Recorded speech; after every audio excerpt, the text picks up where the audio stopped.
할렐루야, 토요 새벽 기도에 자리 나오신 여러분, 주님의 이름으로 사랑하고 축복합니다. 오늘의 본문 말씀은 열왕기상 1장 11절부터 27절까지의 말씀입니다. 저는 오늘의 말씀을 묵상하면서 하나님의 말씀을 지켜 나아가는 삶을 묵상하게 되었습니다. 먼저 오늘의 말씀의 배경은 이스라엘의 왕 다윗이 시간이 흘러 노쇠하게 되었고, 이를 바라보았던 핫깃의 아들 아도니아가 노쇠한 다윗의 뒤를 이을 새로운 왕으로 자신이 즉위할 것이라고 생각하였습니다. 이러한 아도니아의 바람과 달리 다윗의 뒤를 이을 수 있는 후계자는 이미 오래전에 정해져 있었습니다. 하지만 이미 후계자가 정해져 있었던 상황에서 아도니아는 이에 굴복하지 않았습니다. 아도니아는 다윗이 노쇠한 그 틈을 타 왕권의 주요 인물들을 포섭하기 시작했습니다. 군사들을 이끌고 다니면서 자신이 이스라엘의 새로운 왕이 될 것이라고 선포하고 다녔습니다. 결국 아도니아는 사람들을 모아 살찐 양과 소, 살찐 송아지를 잡으며 대관식을 진행하였습니다. 이들의 다툼은 겉으로 보기엔 이스라엘이라는 그 작은 나라에서 노쇠한 왕을 두고 새로운 왕으로 누가 즉위할지에 대해 후계자들이 벌이는 그런 싸움으로 보입니다. 하지만 이 싸움은 그리 단순한 싸움이 아니었습니다. 당시 시대의 사람들은 국가에는 지역마다 다스리는 신들이 있다고 생각했습니다.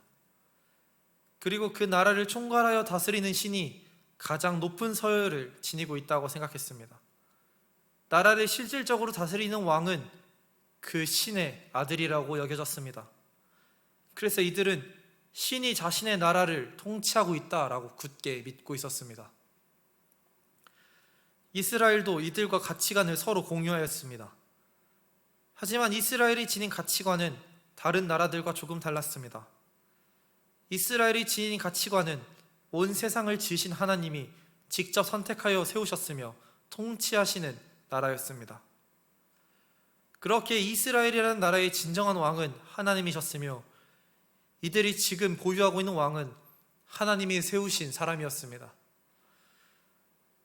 그런 하나님께서 다윗이 노쇠하기 이전부터, 솔로몬이 태어나기 이전부터 다윗의 후계자로 솔로몬을 정하셨습니다. 또한 다윗도 솔로몬이 태어나자 자신의 아내 밧세바에게 동일하게 솔로몬이 자신의 후계자가 될 것임을 공표하였습니다. 그런데도 아도니아는 하나님의 뜻과 다윗의 맹세를 어긴 채 스스로 왕이 되겠다고 주장하면서 자신의 뜻대로 대관식을 진행한 것입니다. 이러한 아도니아의 모습은 이스라엘을 다스리시는 하나님의 주권과 이스라엘의 정체성을 무시하는 태도였습니다. 하나님의 도우심 없이 자신의 힘으로 이스라엘의 실질적인 통치자가 되겠다는 그런 이야기와 다름이 없었습니다. 그렇게 아도니아는 하나님을 향하여, 다윗 왕권을 향하여 반역을 시행한 것입니다. 솔로몬을 왕으로 세우겠다는 하나님의 뜻과 다윗의 약속이 노쇠한 다윗의 세력에서 벗어나 대세인 아도니아의 반역에 동참하는 신능 세력들로 인하여 깨어질 위기에 처하게 되었습니다. 이 반역이 성공적으로 이루어지면 후계자로 거론되었던 솔로몬의 죽음은 물론 그의 어머니 밧세바의 안전도 위험하게 될 수 있습니다. 어쩌면 대세를 따르지 않고 여전히 다윗의 편에 남아 여전히 충성심을 맹세하고 있었던 사람들의 안전도 장담할 수 없게 됩니다. 이러한 문제의 심각성을 깨달은 나단 선지자는 이스라엘에서 벌어지고 있는 사태를 왕에게 알리기 위하여 급히 왕궁에 찾아가 밧세바에게 이야기하는 것으로 오늘의 말씀을 시작하고 있습니다. 오늘의 말씀을 보면 나단 선지자가 다윗과 밧세바가 지금의 상황의 흐름을 잘 알고 있는지 물어보고 있습니다. 그런데 이 둘은 아도니아가 노쇠한 다윗과 밧세바가 알지 못하도록 은밀하게 이 계획을 실행하고 있었는지, 다윗과 밧세바는 이 음모에 대해 전혀 모르고 있었습니다. 결국 어떠한 손도 써보지 못한 채 하나님의 뜻이 무산될 뻔한 상황에서 나단 선지자는 노쇠하고 정치적으로 무능하였던 다윗 왕을 무시한 그런 아도니아와 달리 하나님이 세우신 왕의 권위를 인정하며 현재의 상황을 해결하고자 하였습니다.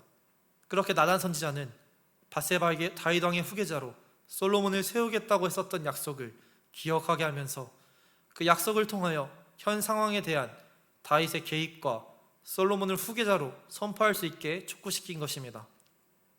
이제 약속을 기억해낸 밧세바는 자신의 아들을 지키기 위하여 다윗 왕의 처소에 들어가 아도니아의 반역을 고발하였습니다. 또한 자신의 아들 솔로몬이 다윗의 뒤를 이을 후계자임을 공표해야 할 것을 요구하였습니다. 문 밖에서 이 이야기를 듣고 있었던 나단 선지자도 때를 보아 합세함으로 밧세바의 말을 거두어 주었습니다. 저는 오늘의 말씀을 보면서 나단 선지자를 비롯해 여러 사람들이 대세를 따르지 않는 모습을 바라보았습니다. 사실 아도니아도 다윗의 자손이었습니다. 그는 솔로몬보다 후계 서열이 높은 것은 사실이었습니다. 이스라엘을 통치하고 있는 다윗 왕이 너무 늙고 병들었기에 언제 죽을지 몰라 많은 사람들이 불안을 떨고 있었습니다. 그런 상황 속에서 많은 사람들의 지지를 받고 있었던 아도니아를 왕으로 지지하며 따르는 것은 전혀 이상하지 않은 일이었습니다. 하지만 우리는 이스라엘의 왕은 하나님이 세우신 사람임을 기억해야 합니다. 인간의 방법으로 아도니아가 옳았을지는 몰라도 하나님이 이미 정하신 솔로몬이 있었기에 아도니아의 행동은 옳지 못한 행동이었습니다. 그런 상황에서 나단 선지자를 비롯해 다윗의 최측근들은 아도니아를 따르지 않았습니다. 아도니아의 행동으로 인해 하나님의 뜻이 무산될 뻔하였으나 하나님의 뜻에 알맞게 지키며 살아가는 그 사람들로 인하여 하나님의 뜻이 다시 이루어지게 되었습니다. 몇몇 사람들은 하나님이 모든 것을 예정하셨기에 하나님이 모든 그 계획을 이루실 것이기 때문에 인간의 행위는 불필요하다 이야기합니다. 하지만 만약 오늘의 말씀처럼이 아닌 나단 선지자가 가만히 있었거나 다윗이 이야기를 듣고도 어떠한 힘도 쓰지 않았더라면 어떻게 되었을지 상상해 보시기 바랍니다. 그렇다면 이스라엘의 왕자는 아도니아에게 넘어가게 되고 솔로몬을 통한 하나님의 약속과 하나님의 그 계약이 깨어지게 됩니다. 하나님은 인간을 사랑하십니다. 하나님은 언제나 인간을 구원하실 그 계획을 구상하고 계십니다. 하지만 하나님은 인간을 사랑하심으로 인간에게 자유를 허락하셨습니다. 그로 인해 하나님의 계획은 그 계획을 방해하는 사람이 나타났을 때 지키려고 하거나 실행하려고 하는 사람이 없으면 깨어질 수밖에 없습니다.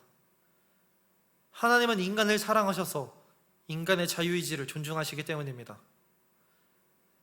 오늘의 말씀을 통해 나단 선지자가 세상의 대세를 따르는 자들의 반역에 대해 알려주었으니 이제 다윗은 그 이야기를 듣고 자신의 자리에서 일어나 그 반역을 진압하며 하나님의 계획을 유지해야 될 그 시기가 다가오게 되었습니다.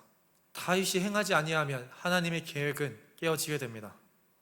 여러분은 요즘 세상의 대세가 무엇이라고 생각하시는지 한번 돌아보시기 바랍니다. 저는 요즘 세상의 대세는 기독교 혐오라고 생각합니다.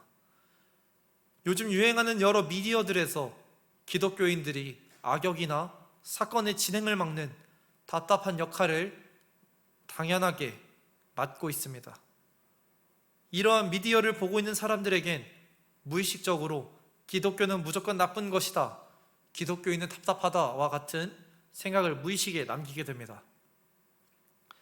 이러한 세상의 풍류 속에서 여러분은 어떠한 것을 따르며 살아가시겠습니까? 기독교인을, 하나님을 배척하며 외면하는 세상의 풍류가 아닌 조금은 미련해 보이지만 하나님의 말씀을 지키며 살아가는 그런 사람이 되시기를 예수님의 이름으로 기도드리겠습니다.